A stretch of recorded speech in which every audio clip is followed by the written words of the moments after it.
Good morning students. तो आज हम पढ़ेंगे कक्षा 7वीं विषय गणित में अध्याय 13 चतुर्भुज। चतुर्भुज में हमने 13.1 को पढ़ लिया था। आज हम 13.2 पढ़ने वाले हैं, जिसमें हम कुछ परिभाषाओं को पढ़ेंगे।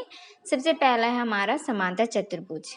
समांतर चतुर्भुज क्या होता है? वह चतुर्भुज जिसकी सम्मुख भुजाएं परस्पर समांतर एवं बराबर हो, समांतर चतुर्भुज कहलाता है। सम्मुख भुजाएं तो हम पहले ही पढ़ चुके हैं, जो आमने सामने की भुजाएं होती हैं, है ना। सम्मुख यानी जो हमारे फेस के सामने होता है, जो हमारे मुख के सामने होता है ना। तो जो आमने सामने की जो भुजा है वो क्या होनी चाहिए? बराबर होनी चाहिए या फिर समांतर होनी चाहिए। समांतर यानी क्या होता है? समान अंतर का, है ना, जिसमें क्या होती है, रेखाएं एक दूसरे को कभी नहीं काटती है ना। एक दो रेखाएं जो होती है वो एक दूसरे को यदि नहीं काट रही, एक ही दिशा में जानी चाहिए और एक दूसरे को कभी नहीं काटती, वो हमारी समांतर होती है।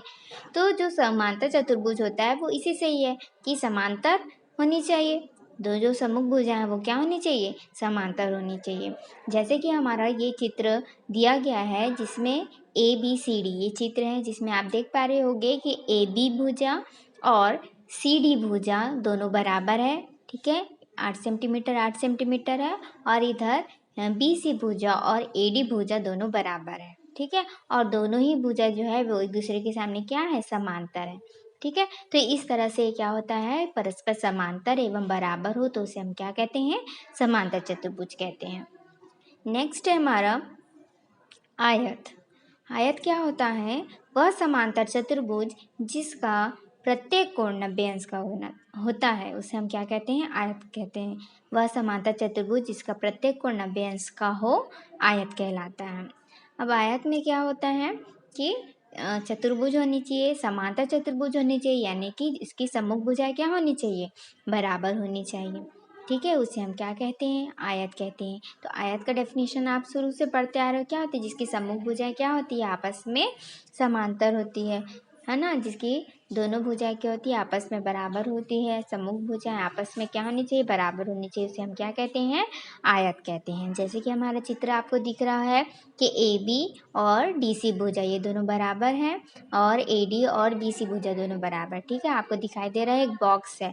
इसके पहले जो हमने पढ़ा था डायग्राम, उसमें समांतर था, ठीक है। इसमें क्या है? समांतर नहीं, इसमें क्या है? दोनों बराबर है। आपको दोनों डायग्राम में डिफरेंस दिखाई दे रहा होगा, है ना। यहाँ पर क्या होता है कि उसमें देखो, यहाँ पर क्या होता है? 90 अंश का कोण बनता है, इसलिए ये क्या है? सीधी रेखा है।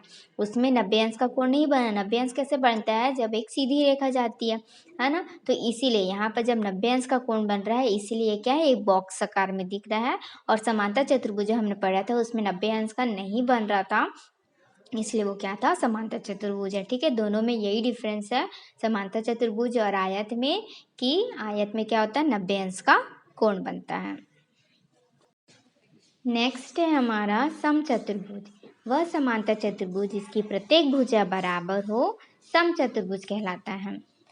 ऐसा समांतर चतुर्भुज जिसकी प्रत्येक भुजा बराबर हो, ठीक है। सारे जगह से क्या होना चाहिए? वो बराबर होना चाहिए। उसे हम क्या कहते हैं? समचतुर्भुज कहते हैं, ठीक है।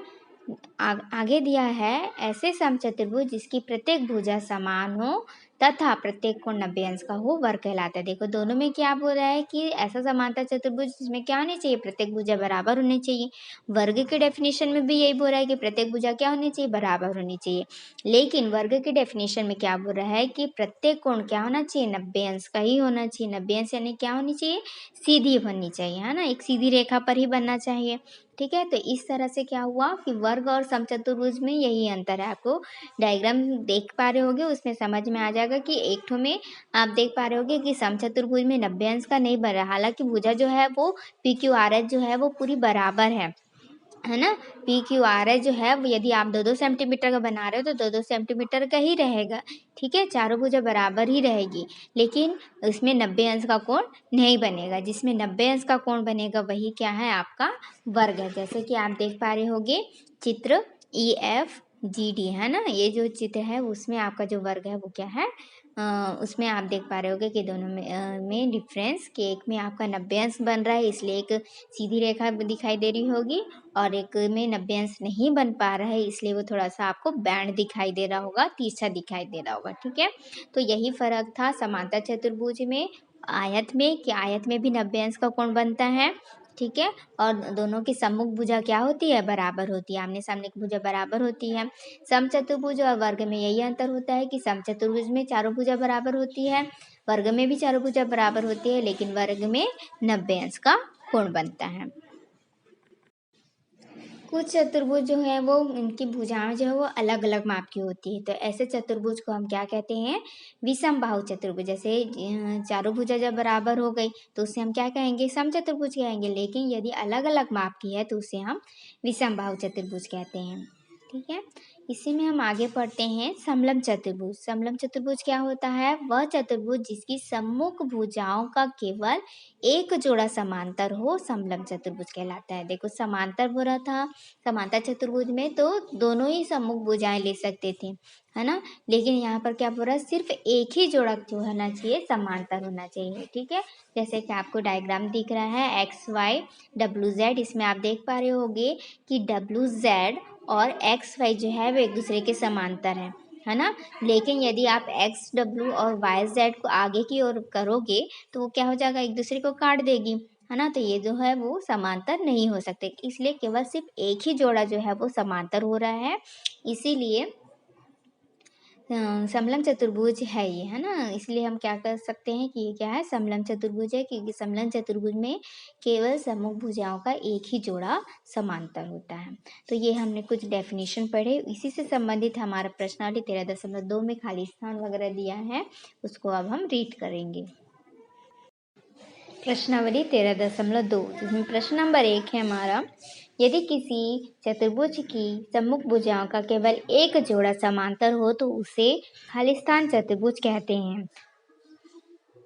तो बच्चों अभी हमने पढ़ा कि किसी चतुर्भुज की सम्मुख भुजाओं का केवल एक ही जोड़ा समांतर होता है तो उसे हम क्या कहते हैं? समलंब चतुर्भुज कहते हैं। तो वहाँ पर क्या आ जाएगा? खालिस्तान में समलंब लिखेंगे। ठीक है। नेक्स्ट है हमारा, आयत का प्रत्येक कोण कितने अंश का होता है? तो आयत के डेफिनेशन हमने देखा कि आयत का प्रत्येक कोण 90 अंश का होता है, तो वहाँ पर आप 90 अंश लिखेंगे। थर्ड है हमारा, समचतुर्भुज में सम्मुख भुजाएं परस्पर खाली स्थान होती हैं एवं चारों भुजाएं आपस में खाली स्थान होती है। तो समचतुर्भुज में सम्मुख भुजाएं जो होती है परस्पर समांतर होती हैं, ठीक है। और उसमें चारों भुजाएं जो है आपस में बराबर होती है। समचतुर्भुज में क्या होती है? प्रत्येक भुजाएं होती है बराबर होती है, लेकिन समांतर होती है। 90 अंश का नहीं बनता ना उसमें, इसलिए वो क्या होती है? समांतर होती है। तो सम्मुख भुजाएं परस्पर समांतर होती है और चारों भुजाएं जो है वो आपस में बराबर होती है। चौथा है हमारा, जिस समांतर चतुर्भुज की प्रत्येक भुजा बराबर हो एवं जिसका प्रत्येक कोण 90 अंश का होता है उसे हम क्या कहते हैं? जिस समांतर चतुर्भुज की प्रत्येक भुजा बराबर होती है और जिसका प्रत्येक कोण 90 अंश का होता है उसे हम वर्ग कहते हैं, है ना। तो वो क्या कहलाएगा? वर्ग कहलाएगा। पर भुजाएं जो होती है, चारों भुजा जो है वो बराबर होनी चाहिए और 90 अंश का कोण बनना चाहिए, है ना। यहाँ पर आयत नहीं हो सकता, क्योंकि आयत में क्या होती है? आमने सामने की भुजा बराबर होती है, सम्मुख भुजा बराबर होती है। लेकिन यहाँ पर क्या बोल रहा है? प्रत्येक भुजा बराबर है बोल रहा है, ठीक है। और 90 अंश भी लिखा है, इसीलिए क्या होगा? वर्ग होगा। फिफ्थ नंबर दिया है, वह चतुर्भुज जिसकी सभी भुजाएं आपस में बराबर हो। तो जिसकी सभी भुजाएं आपस में बराबर होती हो क्या कहलाएगा? समचतुर्भुज कहलाएगा। ठीक है। तो इस तरह से हमारा खाली स्थान हुआ। नेक्स्ट हमको दिया है सत्य एवं असत्य कथन छांटिए। आपको क्या करना है? सत्य और असत्य कथन बताना है। तो पहला आपको दिया है, आयत एक समांतर चतुर्भुज है। क्या आयत एक समांतर चतुर्भुज होता है? सत्य है ना। आयत जो है वो एक समांतर चतुर्भुज है। दूसरा, प्रत्येक समांतर चतुर्भुज एक आयत होता है, ये गलत हो जाएगा। ठीक है। थर्ड है हमारा, प्रत्येक समचतुर्भुज एक वर्ग है। प्रत्येक समचतुर्भुज क्या है? एक वर्ग है, ये गलत हो जाएगा क्योंकि उसमें नपेंस नहीं बनता। चौथा, पतंग एक चतुर्भुज है, ये सही हो जाएगा। आपने देखा होगा पतंग को कि चतुर्भुज आकार में होता है ना। और पांचवा क्या दिया है? समलंब चतुर्भुज की सम्मुख भुजा परस्पर समांतर होती है। तो समलंब चतुर्भुज की सम्मुख भुजा परस्पर समांतर होती है ना। एक जोड़ा समांतर होता है, तो ये क्या हो जाएगा? गलत हो जाएगा। समलंब चतुर्भुज की के सम्मुख भुजाएं का केवल एक ही जोड़ा जो होता है वो समांतर होता है, दोनों जो भुजाएं वो समांतर नहीं होती, इसलिए क्या हो जाएगा? असत्य हो जाएगा।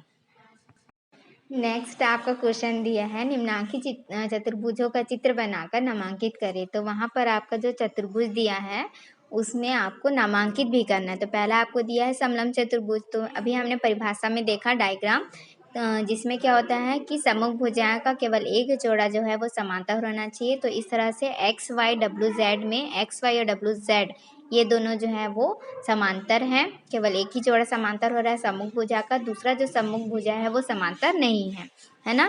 तो यहाँ पर ये वाला डायग्राम बनेगा। सेकंड आपका आयत है, आयत में मैंने बताया आपको परिभाषा में ABCD वाला बना लेंगे, जिसमें आपका बॉक्स जैसे दिखाई देगा, जिसमें 90 डिग्री बनना चाहिए, यानी 90 अंश का कोण बनना चाहिए। ठीक है। थर्ड हमारा है वर्ग। वर्ग में क्या होती है, चारों भुजा बराबर होनी चाहिए, यानी कि आप 2-2 सेंटीमीटर का बनाओगे तो पूरा चारों भुजा जो है 2 सेंटीमीटर का होना चाहिए, और यहाँ पर भी 90 अंश का कोण बनना चाहिए, यानी कि सीधी लाइन पर बनना चाहिए। ठीक है। चौथा आपको दिया है समांतर चतुर्भुज।